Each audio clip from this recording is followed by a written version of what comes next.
Hello, welcome to yet another episode of CXO Today Talks. Today we have with us Mr. Subhashish Bhattacharya, who has been a management consultant for more than 25 years, helping organizations build capacity and with the ability in giving them the ability to do more and more at a lower and lower cost and ensuring that it is done at a faster pace. Over the 25 years, he has worked with small, medium, and large companies. So today he is with us to discuss the current economic scenario, especially as government has provided some sort of SOPs to industry, and the industry is still struggling in terms of understanding how to go about it, how to go about this scenario of low demand and the challenges that emanate from low demand. So let us go and welcome Mr. Subhashish Bhattacharya. Welcome, Subhashish. Hi Raj, how are you? I'm good, thank you. So let me start off by asking you, what do you think about the current scenario, and what do you think the revival, or where do you think the revival would start happening, and when? When might be a bit tough question, but at least where? See, it's a very dicey question because what happens, when economy is disrupted. Now, this was a complete close down of economy. Now, whenever an economy is disrupted, when the recovery starts happening, when you open up the economy, there are four possibilities that can happen. The first possibility is, and that typically happens when the economy has been disrupted only for a short time, say maybe 30 days, right? Or even 60 days, as our economy had been stopped for 60 days. The nation has a lot of reserves, economic reserves, and the population mindset is very, very positive. They are bullish, they are rearing to go.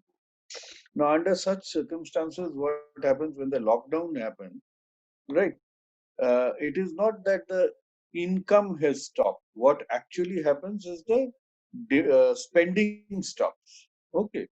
So people wanted to go out to restaurant and eat. That does not happen. They want to celebrate something. Does not happen. Someone wants to buy a car. Does not happen. And when the lockdown opens, all that pent up demands comes up, and the economy takes a spike up, right? And it even shoots up beyond the trend that it was the GDP was following before the lockdown. Okay, so it's a V-shaped curve. Okay, that is one possibility. Okay, however, what happens is if the lockdown is a little longer, hmm, so what has happened? A lot of economic activities which were to happen have been permanently lost. Supposing I was planning a Euro trip in May and I was not able to go. Now that is a loss to the economy permanent. Okay, it is, if I again go in December, that does not make up for the May's loss, right? Now, when that is the situation, however, in terms of economic injuries that have happened, there is no closures of companies, no job losses, or very limited job losses, right? Then what happens? The where economy dips during the lockdown, and when the economy opens up, it again spikes up, right? When the pent up demand is all gone, right? Then it comes back to its original trend, pre-COVID trend, and continue.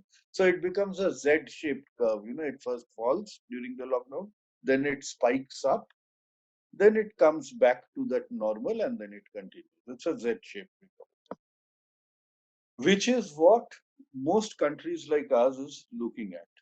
Okay. However, if the economy is, if the lockdown or the disruption of economy is injurious means there have been job losses, there have been closures, right? Insolvencies, then it becomes difficult. Then what happens? The economy dips, right? After the economic is opened up, the economy struggles to come back to foot, and over a period of time it will come back to the normal. It might take 3 years, 4 years, 5 years, right? So the curve is a U-shaped curve. And depending upon the extended injury, it can be an elongated U-shaped curve, right? 99% of the projections that are showing Indian economic recovery are showing that U-shaped curve, not a very elongated one, but a 2 years, over a period of 2 years, U-shaped curve. Okay. Now, what is the most fearsome, what one has to dread, is an L-shaped curve. What happens is, if the job losses, economy remains closed, like what is happening in India right now, we opened up, right? So economy is supposed to pick up. Okay. Now, while it is picking up, supposing there is a fresh bout of infection, right? So, like in Bangalore, Karnataka, they had to call a lockdown. Bengal, the lockdown is continuing. Okay. Now, Tamil Nadu, Andhra Pradesh, all of them are in a bad shape. So, what happens is, lockdown, it falls, then it starts picking up. But because of the fresh bout of infection, it again falls, right? And then it might again pick up, right? So it's a W-shaped curve, and there could be many Ws. And as this continues, the losses become real, the injuries become real, insolvencies start happening. And then what happens? Economy actually takes a step back. It goes back 10 years. So what happens? It dips. It doesn't spike up to the normal. It just continues along that deep in a growth path, right? But it runs parallelly to the previous norm. Okay. Now that is a very fearsome. It might take 10 years for a economy to recover. Okay. Whether at all it will recover, Pakistan is a classic example. Okay. Whether at all it will recover or not, nobody knows. Now, these are the scenarios. In India's condition, our situation is people are expecting a U-shaped recovery. Okay. But we can also spike. But the spike depends. We can have a V-shaped curve also. But it depends upon the consumer behavior. You see what happens in a situation like this overnight scenario changes the consumer behavior.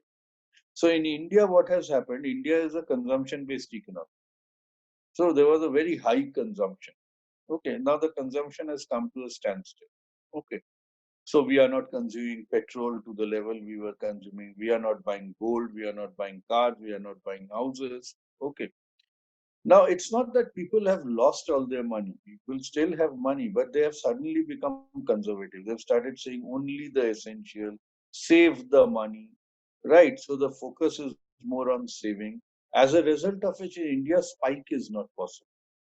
Okay, or may not happen. Okay, so it will be a U-shaped curve because most of the recovery will be government sponsored. The government will push, right, and the industry will start recovering. You see, the government is taking care of the healthcare, which is a primary requirement. Okay, it has given up a lot of things for the poor so that the poor and vulnerable don't go down permanently. Okay.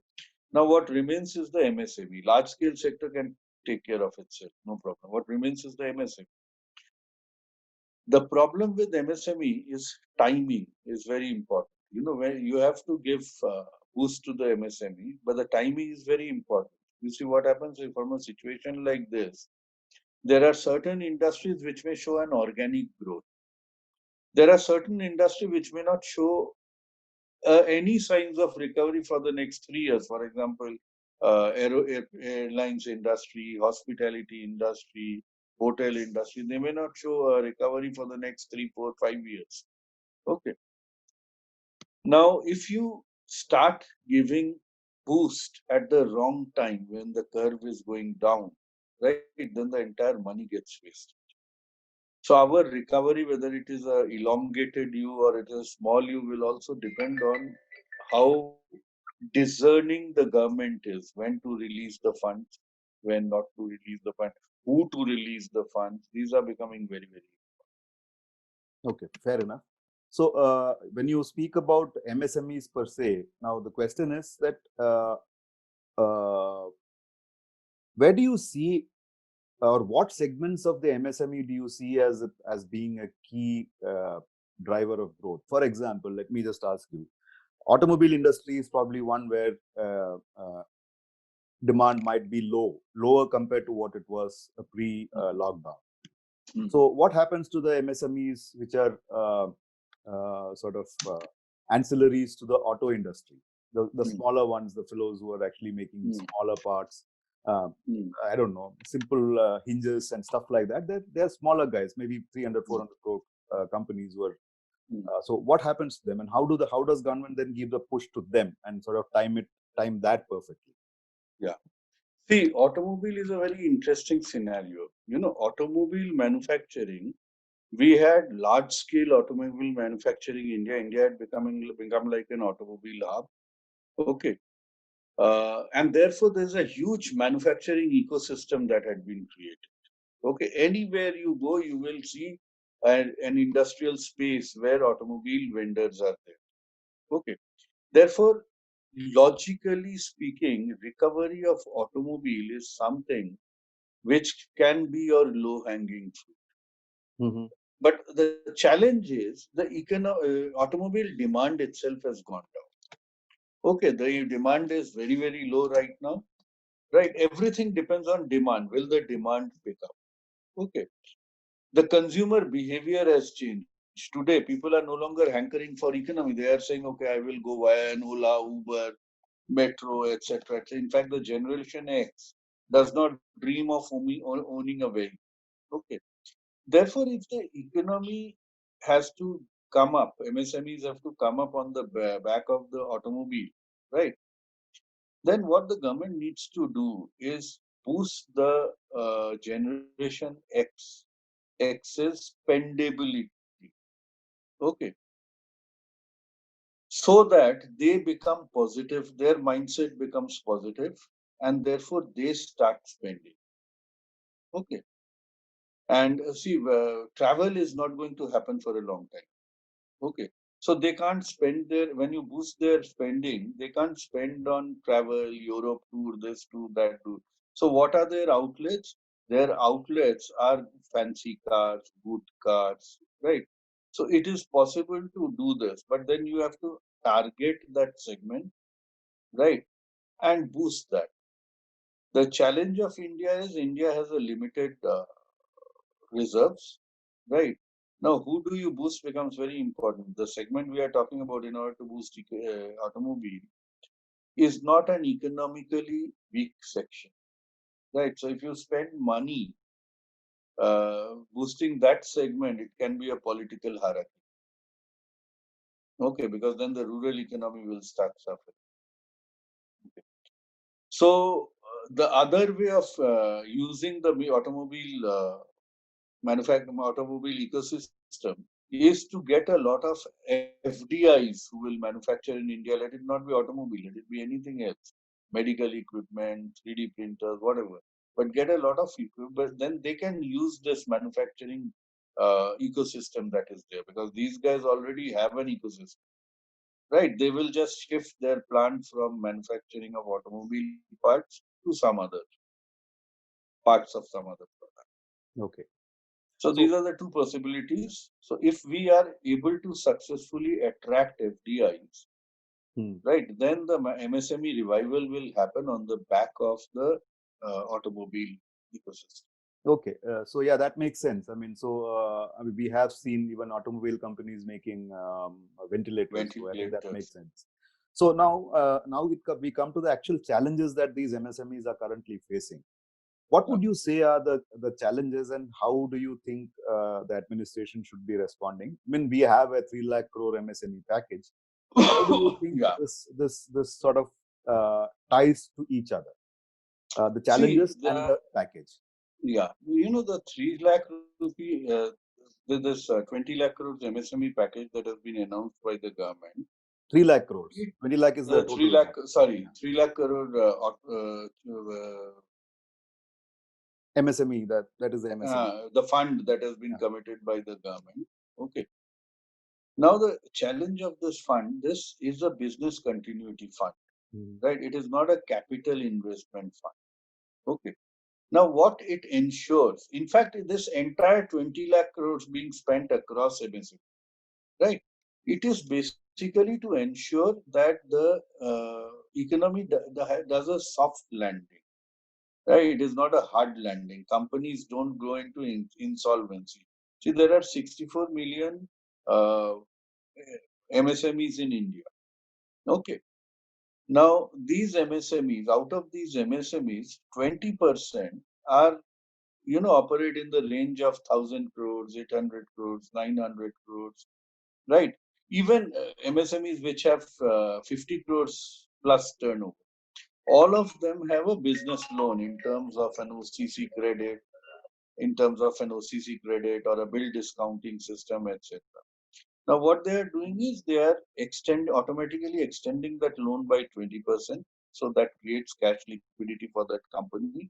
They are able to buy raw material. They are able, but the problem is, it ensures that the companies do not become insolvent and there is no job loss. Okay. The challenge is when they shift if it is a uh, automobile vendor, okay, automobile ancillary, which shifts its manufacturing focus to another product, there's a robot. Hmm. He will have to augment his capital equipment. Yeah. Now that would require capital investment. Okay. That commitment has not yet come from the government. So if you are looking for capital in loans or capital funding, no funding is happening. Hmm. Okay. The reason is again the uncertainty. Nobody likes to give fund when the situation is so uncertain. We don't know tomorrow another lockdown will happen or not. Okay, and if another lockdown happens, then whatever fund you are invested is gone. Okay, so what is happening? Capital funding is right now not happening. Right, that is another reason why the recovery will have to be a U shape. It cannot be a V shape. Right. Got it. As the situation stabilizes, picture becomes clear, then these schemes will start coming. Right. So this 3 lakh crore is now only a business continuity loan. If you have an existing business which is continuing, the government ensures that you do not become insolvent. Hmm. Okay. But if your business has collapsed, right, and you want to therefore change direction, right, which may be true with many of the MSME sectors, and you need some capital investment, that is when you will start getting, and this is the biggest challenge of MSMEs, getting capital fund. Okay, great. So finally, let me just sort of ask you this one final question before we close. MSMEs obviously are the backbone of our economy, have been over the years, many years. They've Correct. been the backbone of our Correct. economy. They provide for employment. Two areas where they're doing excellent is employment and exports. And these are Correct. two areas which sort of define 45% of our exports is yes, MSME. MSMEs, yeah. So, and even employment, I think it is number 2 after agriculture. So we are talking about a sector of the economy which is sort of maybe crucial to even that expanded U-shaped growth that you mentioned. Correct. Now the point is, private equity investments might not happen because obviously they'll also be worried. You mentioned that, investments, why would people invest when they are not sure? So private equity might not happen. So are you therefore saying that the easiest and simplest way to sort of get around this would be getting India become a manufacturing hub, sort of reorient on manufacturing, which is what we have missed over the last 10 years. All these Chinese imports are a result of the lower. I mean, what do you say when China is even making your Rakis? India-China free trade agreement. Yes, you are making, even China is making your Rakis. I mean, if Rakhi is not made in India, or your explosives or what, pataka, Diwali fireworks are made outside, it shows that manufacturing wise we have actually let slip something. So would you agree that getting manufacturing back in business, let us put it that way, it sounds nice, getting manufacturing back in business could be mission critical for the next 10 years of the economy? Correct.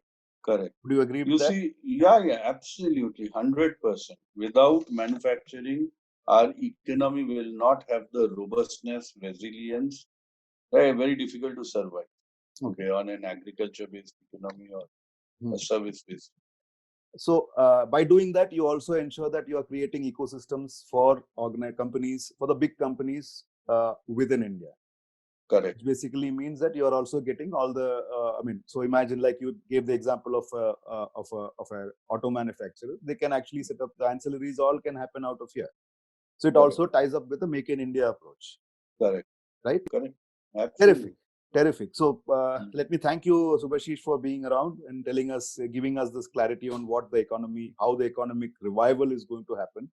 Obviously, there's probably nothing to fear. At the same time, there is something to be careful about, ensuring that and as a population, we have to be a little more bullish, little more positive minded, little more aggressive, right?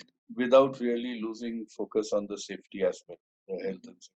Okay, great. Thanks a lot for joining today. We'll catch up later. Thank you very much, Subhashish. And that's all from us, folks. Thank you, Raj. Go and hit the like button and share wherever you can. See you soon. Bye-bye.